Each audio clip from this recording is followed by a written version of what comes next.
మీరందరూ చూస్తే అందరి నీవా పూర్తి చేసి కుప్పానికి తీసుకొచ్చాం. ఈ సంవత్సరం మళ్ళీ కళ్యాణ డ్యాముకు నీళ్లు తీసుకొచ్చి శ్రీశైలం మల్లన్నని తిరుపతి వెంకన్నని కలుపుతామని మరొక్కసారి విజ్ఞప్తి చేస్తున్నా. ఇది అభివృద్ధి అంటే. ఈ విషయం అందరూ గుర్తుపెట్టుకోవాల్సిన అవసరం ఉంది. ఇప్పుడే ఓం నమో వెంకటేశాయ అన్నాను. తిరుపతి ఏం జరిగింది తమ్ముళ్ళు? 5 ఏళ్ళు 1924 వెంకటేశ్వర స్వామిని అపవిత్రం చేయాలని ఆలోచించారా లేదా అని అడుగుతున్నా. అప్రతిష్ట పాలు చేశారా లేదా అని అడుగుతున్నా. కల్తీ నెయ్యి మర్చిపోయామని అడుగుతున్నా. దేవుడికి అపచారం జరిగితే మనకు అపచారం కాదా అని మిమ్మల్ని అడుగుతున్నా.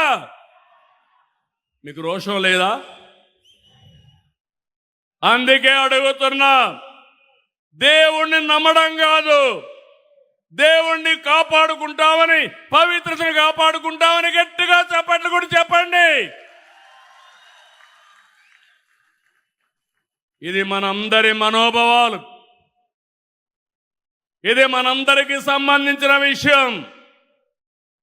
నేను ఎప్పుడు కూడా ఇతర మతాలను ఎప్పుడు ద్వేషించలేదు. కానీ ఈరోజు వెంకటేశ్వర స్వామి కలియుగ దేవుడు, ఆయనకే అపచారం జరిగినప్పుడు పోరాడకపోతే మన జీవితానికి సార్థకత లేదు. ఒక పద్ధతి ప్రకారం చేశారు. అన్ని దేవాలయాల్లో దాడులు చేశారు, అపవిత్రం చేశారు. బ్రిటిష్ వాళ్ళు వెంకటేశ్వర స్వామి జోలుకు రాలా. వాళ్ళకు కూడా దేవుడు చెప్పాడు, నా జోలుకు వస్తే నువ్వు లండన్లో ఉన్నా బాగుపడవంటే వాళ్ళు కూడా సహకరించారు.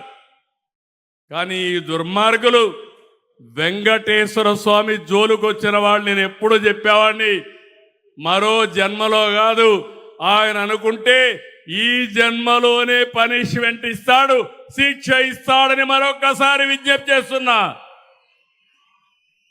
ఇంకా అపవిత్రం చేయాలని చూస్తున్నారు. మళ్ళీ ఒకే మాట చెప్తున్నా, వెంకటేశ్వర స్వామి పవిత్రతను కాపాడుకునే శక్తి సామర్థ్యం మాకుంది. ఇది గుర్తుపెట్టుకోమని హెచ్చరిస్తున్నా.